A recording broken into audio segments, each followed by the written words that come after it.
പുതുപ്പള്ളി നിയോജക മണ്ഡലത്തിലെ UDF സ്ഥാനാർത്ഥി അഡ്വക്കേറ്റ് ചാണ്ടി ഉമ്മൻ നാമനിർദ്ദേശ പത്രിക സമർപ്പിച്ചു. രാവിലെ മണർകാട് കത്തീഡ്രൽ പള്ളി, പാമ്പാടി മാർ കുര്യാക്കോസ് ദേറ, വെണ്ണിമല ശ്രീരാമ ലക്ഷ്മണ സ്വാമി ക്ഷേത്രം എന്നിവിടങ്ങളിൽ സന്ദർശിച്ച ശേഷം അമ്മ മറിയാമ്മയ്ക്കും UDF സ്ഥാനാർത്ഥികളായ M. ലിജു, നാട്ടകം സുരേഷ് എന്നിവർക്കുമൊപ്പം പുതുപ്പള്ളി പള്ളിയിൽ ഉമ്മൻചാണ്ടിയുടെ കല്ലറയിൽ പത്രിക വെച്ച് പ്രാർത്ഥിച്ചു. തുടർന്ന് തിരുനക്കര ഗാന്ധി സ്ക്വയറിൽ ഗാന്ധി പ്രതിമയിൽ പുഷ്പാർച്ചന നടത്തി. നൂറുകണക്കിന് പ്രവർത്തകർക്കൊപ്പം പ്രകടനമായി കോട്ടയം മിനി സിവിൽ സ്റ്റേഷനിലെ RDO ഓഫീസിലെത്തിയാണ് പത്രിക സമർപ്പിച്ചത്.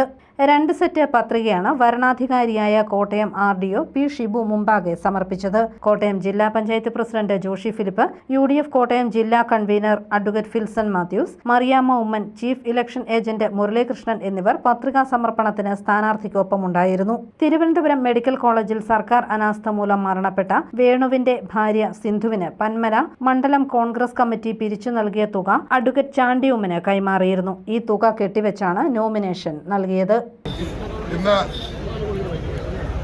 പുതുപ്പള്ളിയിലെ UDFന്റെ സ്ഥാനാർത്ഥിയായി, കോൺഗ്രസിന്റെ സ്ഥാനാർത്ഥിയായി ഞാൻ നോമിനേഷൻ ഫയൽ ചെയ്തിരിക്കുകയാണ്.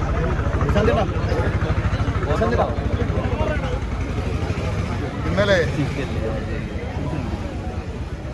തിരുവനന്തപുരം മെഡിക്കൽ കോളേജിൽ ഗവൺമെന്റിന്റെ അനാസ്ഥ മൂലം മരിച്ച വേണു, അദ്ദേഹത്തിന്റെ ഭാര്യ സിന്ധു കൈമാറിയ 10,000 രൂപ, അവർക്ക് അത് കൈമാറിയത് അവിടുത്തെ മണ്ഡലം കമ്മിറ്റിയാണ്.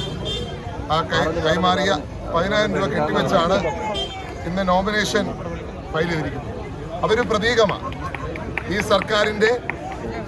സർക്കാരിന്റെ പരാജയത്തിന്റെ പ്രതീകമായിട്ടാണ്. ഈ സർക്കാരിനെ എതിർക്കാൻ ഇവിടുത്തെ ഓരോ സാധാരണക്കാരും തീരുമാനിച്ചു എന്നതിന്റെ പ്രതീകമായിട്ടാണ് ആ നോമിനേഷൻ ഫയൽ ചെയ്യുന്നതിന് മുമ്പ് ആ തുക പ്രിയപ്പെട്ട ശ്രീമതി സിന്ധു എന്ന് മേടിച്ച് ഞാനിവിടെ കെട്ടിവെച്ചിരിക്കുന്നത്.